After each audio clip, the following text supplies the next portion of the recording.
A warm welcome to all of you at our YouTube channel CS Ansar and this is CS Tuti Mahajan। तो आज के session में हम cover करेंगे high value transactions. As we all know income tax returns के forms आ चुके हैं। तो इनकम टैक्स के रिटर्न्स जैसे ही फाइल होनी स्टार्ट हो गई हैं तो उसी के साथ साथ जो क्वेरी सेशन है वो बढ़ गया है हमारा। तो बहुत सारी क्वेरीज आ रही हैं कि हाई वैल्यू ट्रांजैक्शंस को किस तरह से रिपोर्ट किया जाए।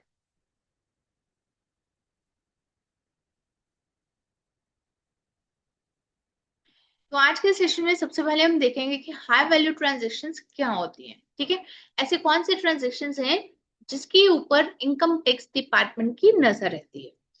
अब जो हाई वैल्यू ट्रांजैक्शंस है, आपको पता है कि जो इनकम टैक्स डिपार्टमेंट के थ्रू एआई कह सकते हैं हम लोग, आर्टिफिशियल इंटेलिजेंस के थ्रू, जो अलग अलग सॉफ्टवेयर है उनके थ्रू उसकी नजर रहती है कि कौन सी हाई वैल्यू ट्रांजैक्शंस है वो की जा रही है। और इसके लिए जो रिपोर्टिंग अथॉरिटीज रहती हैं वो कौन से रहती हैं, जैसे कि बैंक्स हो गए, कोऑपरेटिव सोसाइटी बैंक्स हो गए, तो पोस्ट मास्टर जनरल हो गए। इन लोगों से रिपोर्ट ली जाती है कि कौन सी हाई वैल्यू ट्रांजेक्शन हुई है। हाई वैल्यू ट्रांजेक्शन मतलब कि अगर एक लिमिट से ऊपर कोई ट्रांजेक्शन हो रही है कैश के अंदर तो data considered as high value transaction.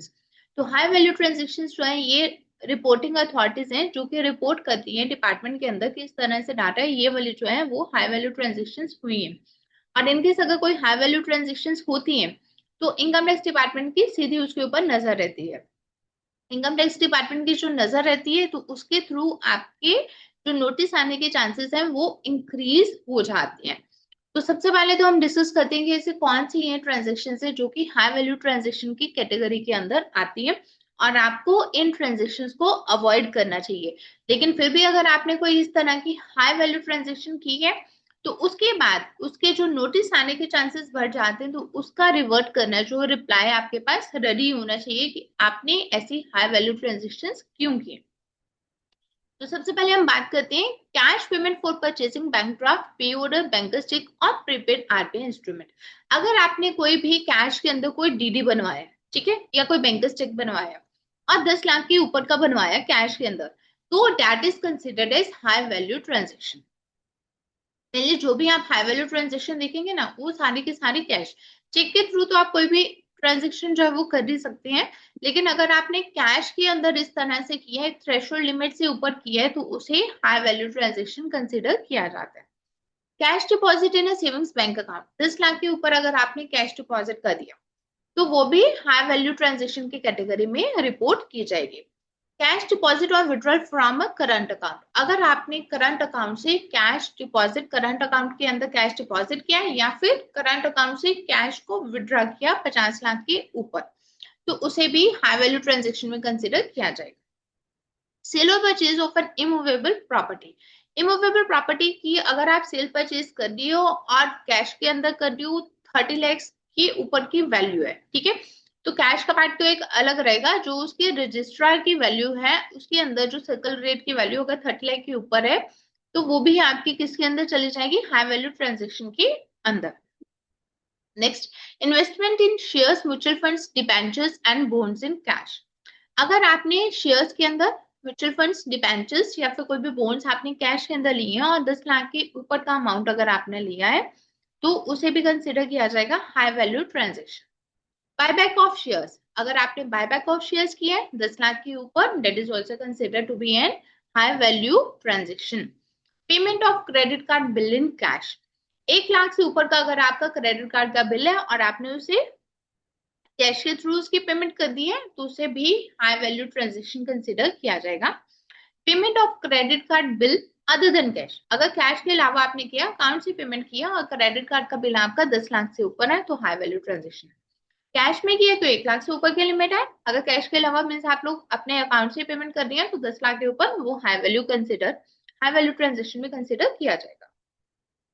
Cell of foreign currency, crediting forex card, spending in foreign currency through a debit और क्रेडिट कार्ड और थ्रू अ ट्रैवल स्टिक या फिर किसी भी तरह का इंस्ट्रूमेंट। मींस अगर आपने फॉरेन करेंसी की सेल परचेज की है या आपने फॉरेन कार्ड, जो हम लोग जब बाहर ट्रेवल करते हैं, इंटरनेशनल जब भी हम ट्रेवल करते हैं तो हम लोग एक फॉरेन कार्ड जो अपना ले जाते हैं, ठीक है, कार्ड के अंदर क्या है, डॉलर्स वो डाल देते हैं, तो जिस भी कंट्री में जाते हैं उसकी सेम करेंसी के अंदर वो कन्वर्ट हो जाता है।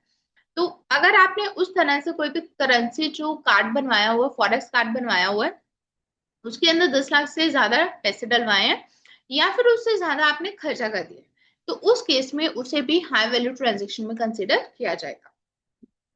Cash deposit in fix deposit और रिकरिंग डिपॉजिट का, अगर आप कोई कैश डिपॉजिट कर रही हो आरटीआर के अंदर या फिर रिकरिंग डिपॉजिट आरडी के अंदर, 10 लाख से ऊपर अगर आप कोई इस तरह से डिपॉजिट कर रही हो, that is also to be considered as a high value transaction.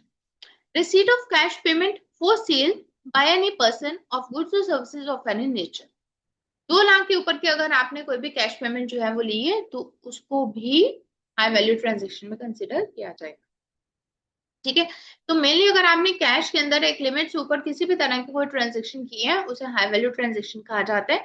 और रिपोर्टिंग अथॉरिटीज इनकी कौन सी रहती है, जो कि बैंक्स, इनकी रिपोर्ट्स आती है बैंक्स की, कोऑपरेटिव सोसाइटीज की, निधि कंपनीज, एनबीएफसी, इन लोगों के जो रिपोर्ट्स आती है उसके अंदर जो भी हाई वैल्यू ट्रांजेक्शन है वो इनको रिपोर्ट करना होता है। अब इनकम टैक्स की नजर रहती है, इनकम टैक्स डिपार्टमेंट की नजर रहती है कि आपने कोई हाई वैल्यू ट्रांजेक्शन की है, साथ ही उसके ऊपर नोटिस निकाल दो। ठीक है, अब steps taken by the IT department to trace high value transactions. अब आईटी डिपार्टमेंट के कौन कौन से एरियाज हैं, किस तरह से आईटी डिपार्टमेंट जो है वो ट्रेस करता है हाई वैल्यू ट्रांजैक्शंस। आज की डेट में आपको पता है आर्टिफिशियल इंटेलिजेंस का इस समय ट्रेंड चल रहा है सारा का सारा। एक तो एआई के थ्रू आईटी डिपार्टमेंट ने अपने सारा ट्रेसिंग कर रहे होते हैं हाई वैल्यू ट्रांजैक्शंस के लिए। नेक्स्ट, फॉर्म 26ES, 26ES और एआईए स्टेटमेंट के अंदर आपको पता है कि सारी की सारी जितनी आपकी ट्रेलिंग हिस्ट्री वो सारी के सारी वहां पे डिटेल हो जाती है। जिसके भी ऊपर आपका टीडीएस डिडक्ट किया है वो सारा 26ES में आ गया, एआईएस के अंदर आ गया। इन सब फॉर्म से जो हाई वैल्यू ट्रांजेक्शन है वो डिटेक्ट हो जाती है। Applicability of TDS on cash withdrawal, अगर आपने कोई कैश विड्रॉ किया है तो आपको पता है उसके ऊपर 2% आपका टीडीएस है।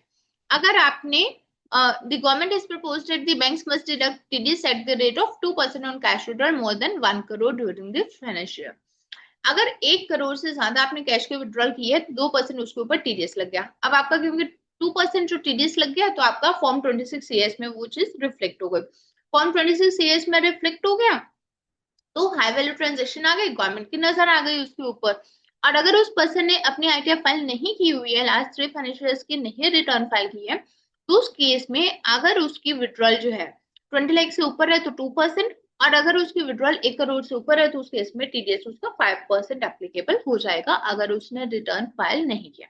बट इतनी मोटी अगर वो विड्रॉल कर रहा है उसके अकाउंट में पैसे हैं तो इट्स श्योर कि वो अपनी रिटर्न फाइल करते ही होंगे। मैंडेटरी फाइलिंग ऑफ रिटर्न्स, आपको पता है कि अगर आपकी इनकम जो है वो 2.5 लाख से ऊपर या जो भी आपकी एग्जम्पशन लिमिट से ऊपर है तो आपको उस केस में रिटर्न जो है वो फाइल करनी ही करनी है। उसके अलावा हमारे कुछ और क्राइटेरिया हैं, जैसे कि अगर आपने डिपॉजिट एक लिमिट से ऊपर किया, फॉरेन ट्रैवल के ऊपर 2 लाख से ऊपर खर्चा किया, या फिर आपका इलेक्ट्रिसिटी का बिल 1 लाख से ऊपर है तो आपको रिटर्न जो है वो फाइल करनी करनी।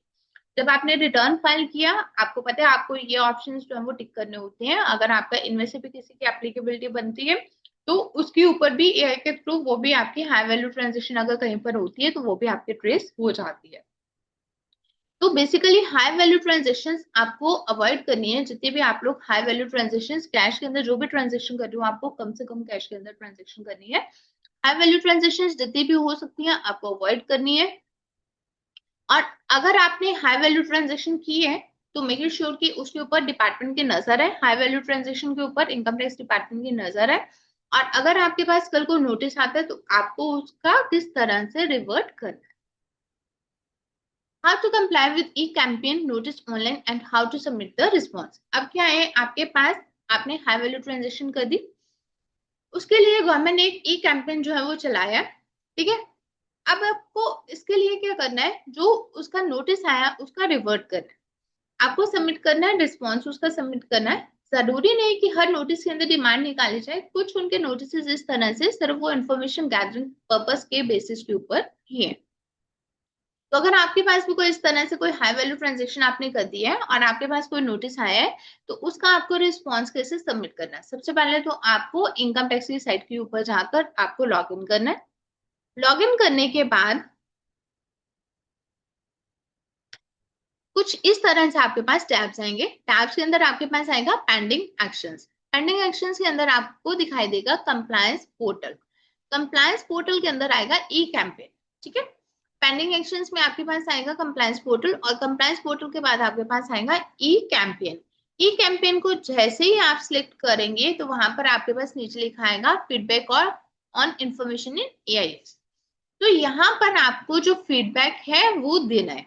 अब जब आप फीडबैक देंगे तो आपको यहाँ पर, ठीक है, इस तरह से सारी विंडो आपकी एआईएस इंफॉर्मेशन जो है, एनुअल इंफॉर्मेशन स्टेटमेंट जो है आपकी इस तरह से ओपन होगी। और किसका आपको फीडबैक देना है, जिसका कंप्लायंस आपको करना है, वहां पर आपके पास इस तरह से कुछ ई लिखा होगा, ई सर्कल दिया होगा। डेट मीन्स इसके रिगार्डिंग जो डिपार्टमेंट ने इंफॉर्मेशन आपसे रिक्वायर की है। तो आप क्या करेंगे, यहाँ पर इसका फीडबैक देंगे, इस ट्रांजेक्शन को सिलेक्ट करोगे। इस ट्रांजेक्शन को सिलेक्ट करने के बाद आपके पास एक ड्रॉप डाउन मेन्यू के अंदर यहाँ पे लिखा होगा इंफॉर्मेशन इज करेक्ट। तो आपको इनमें से ऑप्शंस जो है वो सिलेक्ट करनी है। अगर तो आपको लगता है आपकी इंफॉर्मेशन करेक्ट है, करेक्ट दे दो। Is not fully correct, income is not taxable, information relates to other PAN or year, information is duplicate, information is denied। तो जो भी आपका रीजन है, अगर तो करेक्ट है करेक्ट कर दिया, अगर आपका करेक्ट नहीं है तो नीचे आपके पास रीजन आएगा, रीजन देके उसको आप सबमिट कर दें। ठीक है, तो कोई भी इस तरह से अगर आपका कोई नोटिस आते हैं तो उसके लिए पैनिक नहीं करना, उसके लिए उस नोटिस का रिस्पॉन्स आपको देना है। हर नोटिस के अंदर उन्होंने डिमांड नहीं दी है, कुछ नोटिस वो अपने सर्वे के लिए भी कर दे। कहीं पर भी हाई वैल्यू ट्रांजेक्शन अगर आप करते हो, तो जितने भी हमारे क्लाइंट्स हैं हम उनको हमेशा कहते हैं, अगर आपने कोई हाई वैल्यू ट्रांजेक्शन की है तो उसका पूरा बेस सिस्टम आपके पास क्लियर होना चाहिए, कि जैसे आपके पास नोटिस आए तो आपके पास पूरा डाटा मेंटेन होना चाहिए कि किस किस तरह से आपने ये हाई वैल्यू ट्रांजेक्शन की है। क्योंकि 99% चांसेस है कि हाई वैल्यू ट्रांजेक्शन जो है वो ट्रेस हो रही है, आपके पास नोटिस आने के चांसेस पूरे पूरे हैं। तो जब आपके पास नोटिस आए तो आपके पास ट्रेलिंग होनी चाहिए कि इस तरह से हमने उसका रिवर्ट करना है। अगर आपका ई कैंपेन के अंदर उस नोटिस का आपके पास नोटिस आते, वहां पर ई मार्क किया होगा, ई मार्क को आपने सिलेक्ट करना है, सिलेक्ट करके उसका सबमिट करना है रिस्पॉन्स। रिस्पॉन्स के आगे आपके पास ड्रॉप डाउन मेन्यू आएगा, उसमें से जो भी आपको इन्फॉर्मेशन करेक्ट है तो करेक्ट को सिलेक्ट करो, अगर करेक्ट नहीं है या जो भी आपकी ऑप्शन है उसको सिलेक्ट करके उसका रीजन देके उसको आप सबमिट कर देंगे, तो आपका रिस्पॉन्स जो है वो सबमिट हो गया। So this is all for today. फिर भी अगर आपके कोई क्वेरीज हैं तो आप हमें 1-to-1 कांटेक्ट कर सकते हैं। Thank you and stay tuned.